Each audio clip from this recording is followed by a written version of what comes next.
أعوذ بالله السميع العليم من الشيطان الرجيم بسم الله الرحمن الرحيم اللهم صل على محمد عبدك ورسولك وصل على المؤمنين والمؤمنات والمسلمين والمسلمات. میں آپ کو بتا رہا تھا کہ سنگاپور میں جو ہے وہ لوگ کتنی نفرت سے پاکستانیوں سے ڈیل کرتے ہیں، لیکن جاپان میں ایسی کوئی بات نہیں ہے۔ جاپنیز لوگ جو ہیں وہ بڑے پیار محبت سے اور ان کی نظروں سے اور ان کے جیسچر سے پتہ چل جاتا ہے کہ ان کے دلوں میں یا ان کے دماغ میں پاکستانیوں کے لیے ایک محبت ان کے ذہن میں یا دلوں میں ہوتی ہے۔ بہرحال اس طرح کی بات میں نے پوری دنیا میں اور جاپان میں بالکل نہیں دیکھی۔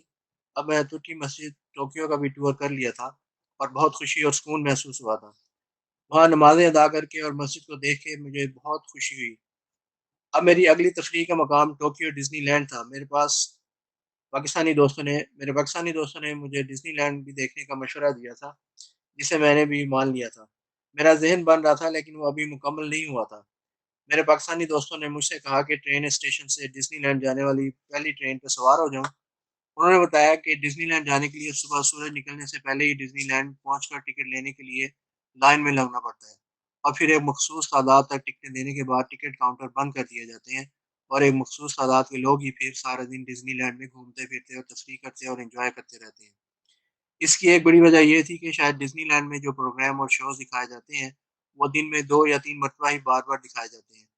کہتے ہیں کہ Disneyland Tokyo Disneyland دنیا کا سب سے بڑا ڈزنی لینڈ ہے۔ ٹوکیو ڈزنی لینڈ میں سمندر میں بھی ڈزنی شو وغیرہ ہوتے ہیں، اسے ڈزنی سی کہا جاتا ہے۔ پورا ڈزنی لینڈ اور ڈزنی سی دیکھنے کے لیے کم از کم آپ کو 3 دن چاہیے۔ ڈزنی لینڈ کے اندر ہی 3 4 مختلف قسم کی پریڈز ہوتی ہیں، جس میں مختلف قسم کے کیریکٹرز جیسے کہ مکی ماؤس وغیرہ ہوتے ہیں۔ پریڈس میں شامل لڑکے لڑکیاں اچھلتے کودتے ڈانس کرتے لوگوں کی توجہ اپنی طرف مبذول کراتے رہتے ہیں۔ اندر ہی پلانیٹوریم بھی بنا ہوا ہے۔ اسپیس کرافٹ میں بیٹھ کر خلا کی سیر کروائی جاتی ہے۔ بالکل ایسے محسوس ہوتا ہے کہ جیسے خلا میں سفر کر رہے ہیں، اور دور سے دوسرے ستارے اور سیارے بہت قریب نظر آتے ہیں۔ خلائی شٹل میں بیٹھ کر جب شٹل روانہ ہوتی ہے تو ایک زوردار جھٹکے سے شٹل آگے کی جانب بڑھتی ہے، اور پھر بہت زور کا جھٹکا لگتا ہے، اس لیے سیٹ بیلٹس لگانی ضروری ہوتی ہے۔ اسپیس کرافٹ میں بھی سیر کی جا سکتی ہے، بلکہ سیر کیا کرنی ہے، آپ اپنے اسپیس کرافٹ فائٹر کرافٹ میں بیٹھ کر دشمن کے فائٹر جہاز آتے ہیں اور اٹیک کرتے دیکھتے ہیں۔ یہ سب کچھ دیکھ کر انسان پسینے سے شرابور ہو جاتا ہے، اور دل کرتا ہے کہ یہ شو جلدی سے ختم ہو اور میں باہر نکل جاؤں، لیکن باہر نکل کے پھر اندر آنے کو دل کرتا ہے۔ میں الگ صبح اٹھ کر ٹرین اسٹیشن کی طرف روانہ ہو گیا تاکہ ڈزنی لینڈ جانے والی پہلی ٹرین پر سوار ہو جاؤں۔ پاکستانی دوستوں سے مل کر ان کے گھر سے نکل آیا، اگرچہ انہوں نے مجھے کہا بھی کہ وہ مجھے ٹرین اسٹیشن تک چھوڑ آتے ہیں، لیکن میں خود ہی اسٹیشن تک جا سکتا تھا۔ بڑی سہانی صبح تھی، ابھی سورج نہیں نکلا تھا، اسٹریٹ لائٹس آن تھیں، بجلی کی کوئی کمی جاپان میں ہے ہی نہیں، اس لیے وہاں کے سارے شہر گلیاں بازار رات کو جگمگ جگمگ کرتے ہیں۔ گلیوں میں کچھ لوگ آ جا رہے تھے، ان میں خواتین نوجوان اور بوڑھے لوگ تھے۔ ایک چھوٹے سے پارک کے نزدیک سے گزرا تو دیکھا کہ عورتیں اور آدمی یوگا جیسی کوئی ایکسرسائز کر رہے ہیں۔ میں گھر سے بالکل تیار ہو کر نکلا تھا۔ میرے پاس کافی ڈالرز اور میرا پاسپورٹ وغیرہ تھے، جو کہ میں نے ایک بیلٹ لے کر کمر کے گرد باندھی تھی، اسی میں رکھے ہوئے تھے۔ ابھی میں اسٹیشن کے نزدیک ہی پہنچا تھا کہ یاد آیا کہ ایک نظر اپنے پیسوں، پاسپورٹ اور ٹکٹ وغیرہ پر ڈال لوں، لیکن جیسے ہی میں نے بیلٹ کی زپ کھولی اور میرا پاسپورٹ، ٹکٹ اور چند ڈالر ہی نظر آئے۔ میرے پاس تقریباً 18 سے 19 ہزار ڈالر تھے، شاید اس سے بھی زیادہ ہوں گے، لیکن وہ سب ڈالر مجھے اپنی منی بیلٹ جو تھی اس میں بالکل نظر نہیں آئے۔ اس وقت مجھ پر سارے محاورے فٹ ہوتے تھے، یعنی کہ کاٹو تو بدن میں لہو نہیں۔ میں ہکا بکا رہ گیا، اوپر کا سانس اوپر اور نیچے کا سانس نیچے رہ گیا، ذہن بالکل معاف ہو گیا، پیٹ میں بھی مروڑ تھا۔ میں نے بیلٹ کو 2 3 مرتبہ چیک کیا، لیکن 200 300 ڈالرز کے علاوہ پاسپورٹ اور ٹکٹ نظر آ رہے تھے، اور چند ہزار ڈالرز بالکل غائب لگ رہے تھے۔ ایسے لگ رہا تھا کہ جیسے ذہن نے کام کرنا ہی چھوڑ دیا تھا۔ مختلف خیال آ رہے تھے کہ میرے ڈالرز کہاں جا سکتے ہیں، کہ میں جو بیگ ہوٹل میں رکھا تھا اور بار بار چیک کر کے تسلی کر لیتا تھا کہ میرے پاس ڈالرز موجود تھے۔ پھر خیال آیا تھا کہ آج صبح ہی جب میں ڈزنی لینڈ جانے کے لیے ان پاکستانی دوستوں کے پاس ٹھہرا تھا تو صبح کو اٹھ کر نہایا تھا، اسی وقت جیب میں باتھ روم سے باہر آیا تو اس وقت جب میں باتھ روم سے باہر آیا تو میری بیلٹ باتھ روم میں ہی رہ گئی تھی، اور میرے بعد فوراً ہی کوئی اور نہانے کے لیے باتھ روم چلا گیا تھا۔ مجھے فوراً ہی یاد آ گیا، لیکن اس کا انتظار کرنے لگ گیا تھا، اور جو کبھی باتھ روم میں تھا وہ جلدی باہر آ گیا۔ میں نے جلدی باتھ روم میں جا کر اپنی بیلٹ لے لی تھی۔ اب مجھے خیال آ رہا تھا کہ میرے ڈالرز اب مجھے خیال آ رہا تھا کہ میرے ڈالرز اسی وقت جب میں باتھ روم سے باہر آیا تھا تو کوئی دوسرا نہانے کے لیے گیا تھا، کسی نے میرے ڈالرز نکال لیے تھے۔ یہ خیال آتے ہی میں نے پاکستانیوں کے گھر کی طرف دوڑ کر چلنا شروع کر دیا۔ جب میں پارک کے قریب سے گزر رہا تھا تو ایک بینچ پڑا نظر آیا۔ میں چل چل کر اور دوڑ کر تھک چکا تھا، شاید چلتے اور دوڑنے سے مجھے تھکاوٹ نہیں ہوئی جتنا کہ مجھے سوچ سوچ کر پریشان ہونے سے ہوتی جا رہی تھی۔ ابھی میرے ورلڈ ٹور کا کافی حصہ باقی تھا اور میرے یوں ڈالرز کا گم ہو جانا میرے لیے بہت سی مصیبتیں پیدا کر سکتا تھا۔ بہرحال میں ادھر ہی پارک کے پاس کھڑا ہو گیا اور اپنے آپ کو سمجھانے لگا کہ اتنا پریشان نہیں ہونا چاہیے، کیونکہ پریشان ہونے سے اور بھی کام غلط ہونے لگ جاتے ہیں۔ اس لیے میں نے اپنے آپ سے کہا کہ لاسٹ ٹائم میں نے ڈالرز کو کب دیکھا اور اس کے بعد میں کہاں کہاں گیا تھا۔ مجھے یاد آیا کہ لاسٹ ٹائم میں نے ہوٹل میں ہی اپنے پیسوں والی بیلٹ میں ہی ڈالرز دیکھے تھے، اور اس کے بعد میں نے بیلٹ کو اپنے سے جدا نہیں کیا تھا۔ ہر لمحہ میں نے اپنی پیسوں کی اور پاسپورٹ کی حفاظت کی تھی، لیکن سوال یہ تھا کہ اگر ایک ایک لمحہ میں نے اپنے پیسوں اور پاسپورٹ وغیرہ کو اپنے سے جدا نہیں کیا تھا تو پھر ڈالرز کہاں گئے؟ اگرچہ پچھلے 10 منٹ میں نے اپنے پیسوں والی بیلٹ کو کوئی 4-5 مرتبہ چیک کی تھی، لیکن ڈالرز نہیں نظر آ رہے تھے۔ باقی سب کچھ اور کچھ تھوڑے سے ڈالرز جو کہ میں علیحدہ سے رکھتا تھا کہ کوئی کھانے پینے کی کوئی چیز خرید سکوں اور سارے ڈالرز باہر نہ نکالنے پڑے، موجود تھے۔ میں نے سوچا کہ ایک مرتبہ پھر پیسوں والی بیلٹ میں سے ساری چیزیں نکال کر دیکھوں تو ہو سکتا ہے کہ ڈالرز مل ہی جائیں۔ یعنی کہ میں نے پہلے ہی 4-5 مرتبہ بیلٹ چیک کر لی تھی اور ڈالرز کہیں نظر نہیں آئے تھے، تو اب کہاں سے نظر آ سکتے تھے؟ اگرچہ میں نے 110% یقین سے کہہ سکتا تھا کہ ڈالرز نہیں ملیں گے، لیکن پھر بھی میں نے فیصلہ کیا کہ ایک مرتبہ اور بیلٹ کو چیک کر لیا جائے۔ یعنی اسی خیال کے آتے ہی میں نے بیلٹ میں سے پاسپورٹ اور پیسے نکالنے شروع کر دیے۔ جب میں نے یہ سب چیزیں نکال لی تو مجھے محسوس ہوا کہ ابھی بھی میری بیلٹ جو ہے وہ بھری بھری لگ رہی ہے، لیکن دیکھنے میں خالی لگ رہی تھی۔ بیلٹ کی پچھلی سائڈ کچھ کھلی ہوئی کیوں ہے؟ میں اپنے آپ کو پیسوں والی بیلٹ کے بارے میں بتا دوں کہ یہ بیلٹ کسی بڑے مضبوط فیبرکس یا کپڑے سے بنی ہوئی تھی اور ہرگز موٹی نہیں تھی جیسے کہ عموماً لیدر وغیرہ کی بیلٹس ہوتی ہیں، لیکن یہ بیلٹ بالکل مختلف تھی اور کمر کے ساتھ باندھتے ہی تقریباً کمر کے ساتھ ہی چپک جاتی تھی۔ اس لیے یہ پتلون کے بیلٹ کے نیچے آسانی سے فٹ ہو جاتی تھی اور کوئی غیر معمولی ابھار کمر کے گرد نہیں لگتا تھا۔ یہ اس بیلٹ کی بہت بڑی خصوصیت تھی۔ یہ اس بیلٹ کی بہت بڑی خصوصیت تھی۔ اب مجھے بیلٹ کے اندر ابھار کا پتہ کرنا تھا کہ وہ ابھار کس چیز کا تھا۔ جب میں نے بیلٹ کو مزید اندر کی طرف سے اچھی طرح سے دیکھا تو مجھے اندر کی طرف ایک زپ نظر آئی۔ ساتھ ہی میری نظر ڈالرز پہ پڑی جو کہ ہزاروں میں تھے۔ میں نے دیوانہ وار ڈالرز کو ہاتھ میں لیا اور ادھر ادھر دیکھنے لگا کہ کوئی دیکھ تو نہیں رہا، لیکن ظاہری طور پر لوگ اپنے اپنے کاموں میں ہی مصروف تھے۔ میں نے اللہ کا کروڑوں شکر ادا کیا اور سارے پیسے پاسپورٹ وغیرہ واپس بیلٹ میں رکھ کر پھر اسٹیشن کی طرف بھاگا کہ مبادہ میری ڈزنی لینڈ والی ٹرین جو ہے وہ مس ہی نہ ہو جائے۔ میرے پیسوں والی بیلٹ کے اندر ایک اور پورشن بنا ہوا تھا۔ اس پورشن میں زپ اتنے ماہرانہ انداز سے لگائی ہوئی تھی کہ ظاہری نظر پڑنے میں وہ پورشن نظر ہی نہیں آتا تھا۔ اس لیے میں بھی بار بار دھوکہ کھاتا رہا اور پریشان ہوتا رہا۔ بہرحال اب میری جان میں جان آ چکی تھی۔ اب میں بھاگم بھاگ اسٹیشن پہنچا اور اللہ کا شکر ادا کیا۔ ٹرین ابھی نہیں آئی تھی لیکن تقریباً 10 منٹ کے بعد ہی ٹرین آ گئی اور میں اس میں سوار ہو گیا۔ اس سے پہلے میں نے اسٹیشن سے سارے دن کا ٹرین کا پاس لے لیا تھا۔ معمول کی طرح ٹرین وقت پر آئی تھی۔ نہایت ہی سبک رفتار سے ٹرین چل رہی تھی۔ اس سے پہلے جب میں نے ایک پاکستانی دوست کے ساتھ ٹرین کا سفر کر رہا تھا تو انہوں نے بتایا اور میں نے خود بھی دیکھا کہ ٹرین میں بیٹھے لوگ آپس میں بالکل باتیں نہیں کرتے، بلکہ یا تو آنکھیں بند کر کے بیٹھتے ہیں یا پھر کوئی کتاب پڑھتے رہتے ہیں۔ یہی وجہ ہے کہ ایک سروے کے مطابق دنیا میں جاپانی قوم سب سے زیادہ کتابیں پڑھنے والی قوم ہے۔ اندازاً ہر جاپانی سال میں 50 یا اس سے زیادہ کتابیں پڑھ لیتا ہے۔ دوسری بات جو میرے پاکستانی دوست نے بتائی تھی وہ یہ تھی کہ جاپانی لوگ ٹرین یا بس میں بیٹھ کر موبائل فون بالکل بھی استعمال نہیں کرتے، کیونکہ وہ سمجھتے ہیں کہ ہو سکتا ہے کہ ان کے ساتھ بیٹھا ہوا شخص یا عورت بیمار نہ ہو یا اسے کوئی اور پریشانی نہ ہو، تو موبائل فون کی گھنٹی بجنے سے اور فون پر باتیں کرنے سے ساتھ والا شخص یا عورت پریشان نہ ہو جائے۔ Tokyo Disneyland. بہرحال میں ٹرین میں سوار ہو چکا تھا۔ میں نے اپنے ارد گرد نگاہ ڈالی تو میں نے دیکھا کہ وہی بس میں بیٹھے لوگ یا تو آنکھیں بند کر کے اونگ رہے تھے یا پھر کتاب پڑھنے میں مصروف تھے۔ ٹرین کچھ اسٹیشنز پر رکتی ہوئی آخرکار ڈزنی لینڈ اسٹیشن پر پہنچ گئی۔ وہاں سے اتر کر میں نے ٹکٹ لینے والی لائن میں لگ گیا۔ کوئی 300-400 کے لگ بھگ لوگ پہلے ہی وہاں موجود تھے۔ مجھے تھوڑی سی فکر ہوئی کہ ٹکٹ شاید نہ ملے، لیکن الحمدللہ ٹکٹ مل ہی گئی اور ڈزنی لینڈ میں انٹری ہو گئی اور اس کے بعد ڈزنی لینڈ کی سیر شروع کر دی۔ میں بتا رہا تھا کہ ڈزنی لینڈ کے اندر بہت ساری مختلف گیمز، پریڈز، شوز، ریسٹورنٹس اور بہت سی اٹریکشنز تھیں۔ ایک خلا کی سیر کا شوق تھا، جس میں بیٹھ کر جو کہ خلائی گاڑی ہوتی ہے اس میں خلا میں لے جایا جاتا ہے جس کرسی پر بٹھایا جاتا تھا وہ اوپر نیچے دائیں بائیں آگے پیچھے ہلتی جلتی رہتی ہے۔ سامنے اسکرین پر خلا کا اسپیس کا منظر ہوتا ہے، سارا ماحول ایسا ہوتا ہے کہ جیسے آپ خلا میں ہی گھوم رہے ہیں۔ خلائی گاڑی جب دائیں بائیں ٹرن کرتی ہے یا نیچے کی طرف جاتی ہے تو پیٹ میں گڑبڑ ہونی شروع ہو جاتی ہے، دل کی دھڑکن تیز ہو جاتی ہے اور سارے جسم میں پریشر بڑھ جاتا ہے اور کرسی کے بازو بہت زور سے پکڑ کر بیٹھنا پڑتا ہے۔ جب یہ سیر رکتی ہے تو ذہن میں خیال آتا ہے کہ اتنی خوفناک سیر، لیکن اب خلائی شٹل کی طرف نہیں جانا اور خلائی گاڑی میں بالکل نہیں بیٹھنا۔ لیکن تھوڑے ہی فاصلے پر اس سے ملتی جلتی خلائی کی سیر کی شوق اور دشمن سے جنگ، اس لیے خلائی شٹل میں دوبارہ بیٹھنے کو دل کرتا ہے۔ ایک 3D شو رولر کوسٹر کا بھی تھا، جس میں بیٹھ کر کوسٹر ریلوے کی لائنوں پر چلتی ہے۔ حقیقت میں تو نہیں چلتی، وہ سامنے اسکرین ہوتی ہے اور اسکرین پر بیٹھا اور کرسی پر بیٹھا بٹھا کر سب لائٹس آف کر دی جاتی ہے۔ بڑے بڑے اسپیکرز کی وجہ سے ساؤنڈ سسٹم ایسا ہوتا ہے کہ لگتا ہے کہ کوسٹر پٹری کے اوپر چل رہی ہے، جبکہ کافی بلندی پر پہنچی ہے تو اس کی سپیڈ کم ہو جاتی ہے۔ ایسے میں بالکل ایسے ہی لگتا ہے کہ ہوا میں ہماری کوسٹر بہت اوپر چلتی گئی ہے۔ ہوا بھی ایسی ہی چلاتے ہیں جو کہ کبھی تیز ہو جاتی ہے، جیسے کہ کوسٹر کو تیزی سے چلتی ہے، اور کبھی ہوا ذرا کم ہو جاتی ہے۔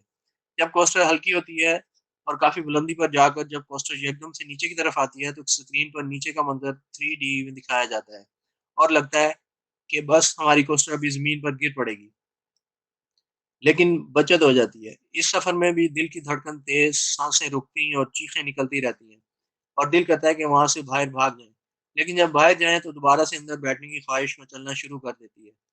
ایسے شوز گیمز آپ جتنی مرتبہ چاہیں بار بار دیکھ سکتے ہیں، کیونکہ جو ٹکٹ ڈزنی لینڈ میں داخلے کی لی ہوتی ہے یہ چیزیں اسی ٹکٹ میں شامل ہوتی ہیں، اگرچہ کچھ شوز وغیرہ کی الگ سے ٹکٹ لینی پڑتی ہے۔ ایک اور 3D مکینیکل شو جانوروں کے بارے میں تھا، جس میں یہ محسوس ہوتا ہے کہ آپ جانوروں کے بالکل سامنے ہی کھڑے ہیں اور آپ ان کو چھو سکتے ہیں۔ اس شو میں لوگوں کی بہت چیخیں نکلتی سنی، کیونکہ اس میں ایک کافی بڑا چوہا دکھاتے ہیں جو کہ آپ کی طرف دوڑ کر آتا ہے اور پھر آپ کے ہاتھوں اور ٹانگوں میں چڑھنے کی کوشش کرتا ہے۔ اگرچہ حقیقت میں نہیں ہوتا ایسا، لیکن یہ یہاں بھی کرسیاں ہلتی جلتی ہیں اور جب چوہا پاؤں پر چڑھنے لگتا ہے تو کرسیوں کے نیچے سے چھوٹا سا برش پاؤں میں پھرنے لگتا ہے۔ اسی وقت لوگوں کی چیخیں نکلتی ہیں اور سب جلدی سے پاؤں اوپر کر کے کرسیوں کے اوپر بیٹھنے لگتے ہیں۔ ڈزنی لینڈ کے اندر ایک مصنوعی نہر بھی بنائی گئی ہے جس میں بحری جہاز بھی رکھا گیا ہے۔ اس بحری جہاز کی بھی سیر کرائی جاتی ہے اور یہ بحری جہاز مختلف سرنگوں سے گزرتا ہے۔ ان سرنگوں کے اندر کا ماحول بھی بڑا ڈراؤنا بنایا گیا ہے۔ کچھ لوگوں کو کچھ لوگوں کو گرا ہوا دکھایا جاتا ہے کہ یہاں ڈاکوؤں سے لڑائی میں لوگ گر جاتے ہیں یا زخمی ہو جاتے ہیں۔ یہاں بھی ماحول کی وجہ سے ایسا لگتا ہے کہ بحری قزاق ہمارے جہاز پر چڑھ دوڑیں گے، لیکن ظاہر ہے کہ ایسا نہیں ہوتا۔ ڈاجم کاریں بھی ہوتی ہیں، لیکن یہ ریس لگانے والی کاروں کی طرح ہوتی ہیں اور ان کاروں کا سفر کافی لمبا ہوتا ہے۔ یہ ایک جگہ میں محدود نہیں ہوتی جیسے کہ ڈاجم کاروں کی جگہ ایک ہی محدود جگہ ہوتی ہے۔ یہ چھوٹی چھوٹی اسپورٹس گاڑیاں ہوتی ہیں، کاریں ہوتی ہیں اور ایک ایک ٹریک کے اوپر چلتی ہیں، اور یہ ٹریک کافی لمبا ہوتا ہے جو کہ مختلف جگہوں سے گھوم پھر کر واپس اسی جگہ آ جاتا ہے جہاں سے شروع ہوا تھا۔ غرض یہ کہ ٹوکیو ڈزنی لینڈ میں بے تحاشا گیمز، شوز، ڈرامے اور بہت ساری چیزیں کرنے اور دیکھنے کو ملتی ہیں۔ اتنا بڑا ڈزنی لینڈ ایک دن میں دیکھنا ممکن نہیں ہے، دوسرے دن پھر واپس آنا پڑتا ہے، اور پھر ڈزنی سمندر کا علاقہ بھی ہے۔ میرے پاس بس اتنا ہی وقت تھا کیونکہ میری اگلی منزل امریکہ تھی، اس لیے میں نے ایک پورا دن ڈزنی لینڈ میں گزارا۔ الحمدللہ میں ڈزنی لینڈ کے اندر اپنے وقت پر نمازیں بھی ادا کرتا رہا، کبھی گھاس کے اوپر، کبھی کسی کونے میں جا کر ڈزنی لینڈ کی سیر کرتے ہوئے مجھے بارہا یہ احساس ہوا کہ یہ ساری دولت اور وسائل غریبوں کے اوپر خرچ کیے جائیں تو ان کو بھی خوشیاں دلائی جا سکتی ہیں۔ ڈزنی لینڈ سے رات کے وقت واپسی کی اور ٹرین ہی میں بیٹھ کر واپس ان پاکستانی دوستوں کے پاس پہنچ گیا۔ اگلے دن میری واپسی امریکہ کے لیے تھی۔ ٹرین کے وقت پر آنے جانے سے سب کام وقت پر ہو جاتے ہیں، اس لیے میں بھی ان پاکستانیوں کے پاس وقت پر پہنچ گیا اور ان کے ساتھ ہی کھانا بھی کھایا۔ سب کا شکریہ ادا کیا، سب کو اپنے ڈزنی لینڈ کی سیر کی تفصیل سنائی۔ پاکستان کے فون نمبرز لینے دینے کے بعد میں نے واپسی کے لیے ان سے اجازت چاہی۔ انہوں نے آفر کی کہ مجھے ٹرین اسٹیشن تک چھوڑ آئیں، لیکن میں نے کہا کہ آپ تھک نہ گئے ہوں، اس لیے ان کے باوجود میرے کہنے کے باوجود بھی ان میں سے دو نے مجھے اسٹیشن تک کمپنی دی اور ٹرین میں بٹھا کر واپس گھر گئے۔ میں بہت خوش تھا کہ ان پاکستانیوں سے ملاقات ہوئی، وگرنہ مجھے اکیلے ہی ٹوکیو میں وقت گزارنا پڑنا تھا، جس کا اگرچہ میں عادی تھا، لیکن پاکستانی دوستوں سے ملنے کے بعد وقت بہت اچھا گزرا اور ان کی وجہ سے زیادہ جگہیں دیکھنے کو ملی۔ ہوٹل واپس پہنچ کر میں نے اپنا بیگ اور پاسپورٹ وغیرہ تیار کر لیے۔ اگرچہ میری فلائٹ اگلے دن شام کی تھی، لیکن میرا خیال تھا کہ میں صبح ناشتے کے بعد 11-12 بجے کے بعد ہی ہوٹل سے نکل جاؤں گا ایئرپورٹ کے لیے، تاکہ وہاں جلدی پہنچ جاؤں۔ ویسے بھی ہوٹل سے 12 بجے چیک آؤٹ کرنا ہی تھا۔ سارے دن کی تھکاوٹ کی وجہ سے نیند خوب مزے سے آئی۔ صبح سویرے الارم سے آنکھ کھل گئی اور فجر کی نماز ادا کی، پھر تھوڑی دیر کے لیے آرام کیا اور دوبارہ اٹھ کر نیچے ہوٹل سے باہر کافی شاپ کا رخ کیا۔ کافی بہت سارے جاپنیز لوگ صبح کے ناشتے کے لیے کافی شاپ میں موجود تھے۔ میں نے چائے، کیک وغیرہ اور آملیٹ سلائس سے ناشتہ کیا اور واپس ہوٹل آ گیا۔ اپنے اگلے سفر کے بارے میں سوچنے لگا کہ کون کون سے ملکوں میں جانا ہے۔ میری اگلی منزل امریکہ تھی۔ یہ میرا امریکہ کا پہلا سفر تھا۔ آسٹریلین پاسپورٹ ہونے کی وجہ سے ویزا لینے کی ضرورت نہیں تھی، بلکہ امریکہ کے ایئرپورٹ پر ہی ویزا لگ جاتا تھا۔ ہوٹل سے چیک آؤٹ ہونے کے بعد میں نے ٹرین اسٹیشن کا رخ کیا اور دیکھا کہ ٹوکیو میں لوگ زندگی کی دوڑ میں رواں دواں تھے۔ مجھے ٹوکیو بہت پسند آیا تھا۔ یہاں کے لوگ اچھے لگے تھے اور میں یہاں دوبارہ آنا چاہتا تھا۔ جاپانی لوگوں میں ایک سادگی اور بھول پر نظر آیا اور اپنائیت بھی بہت دیکھی۔ خوبصورت شہر، خوبصورت لوگ، کون یہاں دوبارہ نہیں آنا چاہے گا؟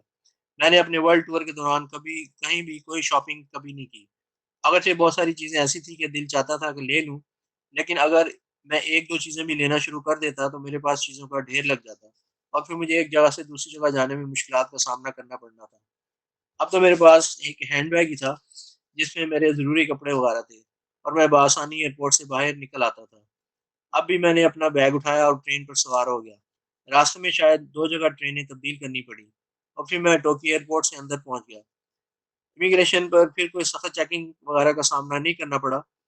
اگرچہ لگتا ایسا ہے کہ کافی ٹائم ہے فلائٹ میں، لیکن میں وقت گزرنے کا احساس ہی نہیں ہوتا اور 4-5 گھنٹے ایسے ہی جلدی سے گزر جاتے ہیں۔ میرا خیال تھا کہ امیگریشن میں پھر کوئی سخت چیکنگ کا سامنا نہ کرنا پڑے، لیکن ایسا نہیں ہوا اور ہر کام نارمل طریقے سے ہو گیا۔ پھر چیک ان بھی اور بورڈنگ بھی شروع ہو گئی۔ اس مرتبہ میری فلائٹ امریکن ایئر لائن کی تھی، جس نے مجھے ہونالولو لے کے جانا تھا، ہوائن آئیلینڈز ہونالولو۔ ہونالولو مین لینڈ امریکہ پہنچنے سے پہلے کچھ جزائر میں ایک جزیرہ ہے اور یہ سیاحت کے حوالے سے کافی مشہور ہے۔ میرے دل میں ہونالولو دیکھنے کی خواہش تھی، جو کہ اللہ کریم نے پوری کرا دی۔ امریکن ایئر لائن کی بہت اچھی سروس تھی۔ ایئر ہوسٹس بڑے پروفیشنل طریقے سے اپنے کام کو بھاگ دوڑ کر پورا کر رہی تھی۔ جہاز اپنے مقررہ وقت پر فضاؤں میں اڑان بھر گیا۔ بوئنگ 747 کی فلائٹ تقریباً 7 گھنٹے کی تھی۔ جب سے 9/11 کا واقعہ ہوا تھا، اس کے بعد سے ایئر لائن انڈسٹری کو ایک بہت بڑے نقصان کا سامنا کرنا پڑا تھا، جس کی وجہ سے سب فضائی کمپنیوں نے اپنے اخراجات میں کمی کر دی تھی، جس کی وجہ سے جہاز کے اندر کھانے کی کوالٹی اور مختلف چیزیں جو کہ انٹرنیشنل فلائٹ میں دی جاتی تھیں، جیسے کہ ٹوتھ برش، ریزر وغیرہ، وہ سب ختم کر دی گئی تھی۔ سارا راستہ فلائٹ کافی ہموار رہی، سوائے اس کے کہ جب ہم ہونالولو کے نزدیک پہنچے، اس وقت موسم کی خرابی کی وجہ سے جہاز کچھ اوپر نیچے ہونے لگا، لیکن بہت زیادہ پریشانی نہیں ہوئی۔ جہاز نے صبح کے وقت پر ہونالولو جزیرے پر لینڈ کر لیا۔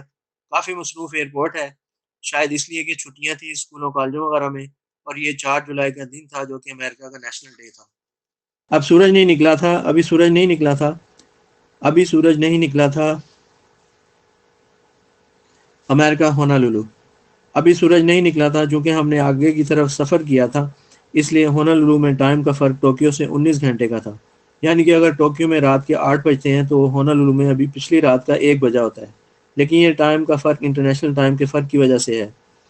فلائٹ بڑے اچھے طریقے سے لینڈ کر گئی تھی اور سب مسافر ایئرپورٹ کی عمارت میں داخل ہو رہے تھے۔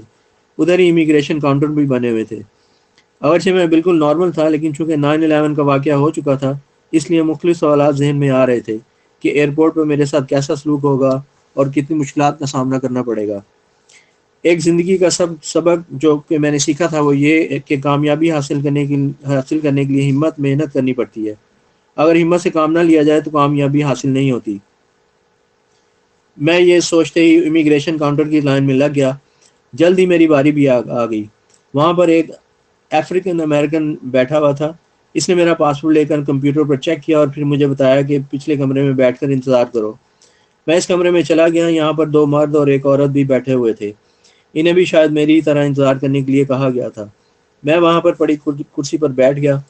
اب میرے ذہن میں کشمکش شروع ہو گئی کہ میں امریکہ کی سرزمین میں داخل ہو گیا تھا، لیکن مجھے ابھی ایئرپورٹ سے باہر جانے کے لیے حکام نے اجازت نہیں دی تھی۔ وہی امیگریشن آفیسر کچھ ہی دیر کے بعد اندر آ گیا اور باری باری سب کو ایک اور کمرے میں بلانے لگا۔ مجھ سے پہلے دو آدمی اور ایک عورت بیٹھے ہوئے تھے، وہ انگریز معلوم ہوتے تھے۔ ان سب کے ساتھ کوئی 10-15 منٹ کا انٹرویو ہو رہا تھا اور پھر وہ کمرے سے باہر نکل جاتے تھے۔ میری بھی باری آ گئی۔ میری توقع کے برعکس وہ امیگریشن آفیسر کافی نرم لہجے میں بات کر رہا تھا۔ اس نے مجھ سے زیادہ سوالات نہیں کیے، بس پوچھا کہ امریکہ کیوں آئے ہو؟ میں نے کہا میں آپ کا گریٹ کنٹری دیکھنے آیا ہوں۔ پھر اس نے پوچھا کہ آپ کے پاس کتنے ڈالرز ہیں؟ میں نے کہا میں نے اس بات کا بھی جواب دے دیا۔ اس کے علاوہ اس نے عام سے ایک دو سوال کیے اور مجھے میرا پاسپورٹ پکڑا کر کہتا کہ ویلکم ٹو امریکہ۔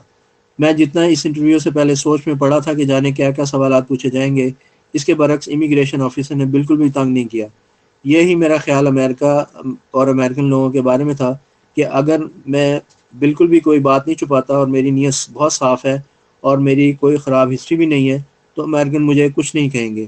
اور وہی ہوا، یعنی کہ مجھ سے پہلے جو لوگ انٹرویو کے لیے گئے تھے انہیں کم از کم 15 منٹ انٹرویو کے لیے ہر ایک کو روکا گیا تھا، لیکن مجھے تو شاید 5-7 منٹ میں ہی لگے ہوں گے اور پھر مجھے ویلکم کیا گیا۔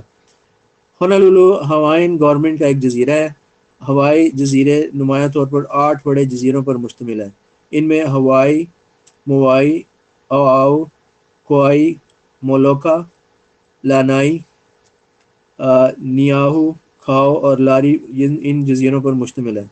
یہاں پر ہونولولو میں زیادہ تر جاپانی شکل کے لوگ نظر آتے ہیں، لیکن ان کی انگلش اور بولنے کا انداز امریکن جیسا ہی ہے۔ میرا ارادہ ہونولولو میں رکنے کا نہیں تھا۔ اس کی وجہ یہ تھی کہ میں جن جن ملکوں میں سیر و سیاحت کے لیے جا رہا تھا وہاں کی سب جگہوں کو دیکھنے کے لیے ایک زندگی درکار ہے، اور میں 1-1.5 مہینے کے ہی ٹور کے لیے نکلا تھا اور اسی عرصے میں زیادہ سے زیادہ گھومنا چاہتا تھا۔ ویسے بھی ہونولولو کو ایک دن میں بھی دیکھا جا سکتا ہے۔ بس میں نے ایئرپورٹ سے باہر نکل کر ایک ٹیکسی لی اور اس میں ہونولولو گھومتا رہا۔ تھکاوٹ تھی لیکن میں سونا نہیں چاہ رہا تھا۔ دھوپ نکلی ہوئی تھی اور موسم سہانا تھا، یعنی سردی اور گرمی کے درمیان کا موسم کافی پلیزنٹ تھا۔ ایک طرف پہاڑیوں پر بنے مکانات اور دوسری طرف سمندر کا نیلا پانی اور ہلکی ہلکی اٹھتی ہوئی سمندر کی لہریں، درختوں میں چہچہاتے پرندے اور سمندر کے کنارے کائیں کائیں کرتے بگلے، ہلکی چلتی ہوئی ہوا۔ ایسا لگ رہا تھا کہ اس سے حسین منظر شاید ہی دنیا میں کہیں ہو۔ میں بھی یہ منظر دیکھ کر دنگ رہ گیا اور قدرت کو داد دیے بغیر نہ رہ سکا۔ کچھ بڑی بڑی بلڈنگیں بھی نظارے کو اور حسین بنا رہی تھیں۔ سڑکوں پر اکا دکا ٹریفک نظر آ رہی تھی۔ انتہائی پرسکون ماحول تھا۔ ہر طرف ہریالی ہی ہریالی اور پھول پودے نظر آ رہے تھے۔ بالکل ایسے لگ رہا تھا کہ جیسے کسی کیلنڈر پر لگی ہوئی کوئی سینری ہو، لیکن وہ تصویر نہ تھی بلکہ وہ حقیقت تھی، اور میں حقیقت کو اپنی آنکھوں سے دیکھ رہا تھا۔ جیسے ہم گھروں میں کاریں رکھتے ہیں، ایسے ہی ہونولولو کے رہنے والے لوگ اب کاروں کے ساتھ ساتھ سمندر میں سیر کرنے کے لیے موٹر بوٹس بھی رکھتے ہیں۔ ہونولولو میں ٹال بلڈنگز، بلند بالا عمارتیں بھی ہیں۔ ان میں ہوٹل، سرکاری عمارتیں، رہائش کی جگہیں شامل ہیں۔ سمندر میں سرفنگ ایک بہت بڑی تفریح ہے جسے لوگ بہت انجوائے کرتے ہیں۔ چھوٹی چھوٹی پہاڑیاں بھی ہیں جہاں لوگ اوپر چڑھ کر سمندر کا نظارہ کرتے ہیں، اور یہ نظارہ واقعتاً میں سانس اندر کا اندر اور باہر کا باہر کر دیتا ہے۔ تو اس سے آگے میں انشاءاللہ تعالیٰ آپ کو جو ہے نا وہ ہونولولو کے بارے میں ڈیٹیل سے بتاؤں گا۔ تو stay with me please, like کریں، شیئر کریں اور کمنٹس لکھیں، اور گھنٹی کے بٹن کو دبائیں تاکہ میری جو اپڈیٹڈ ویڈیوز ہیں وہ آپ کو ملتی رہیں۔ Thank you for your time and have a nice time. السلام علیکم۔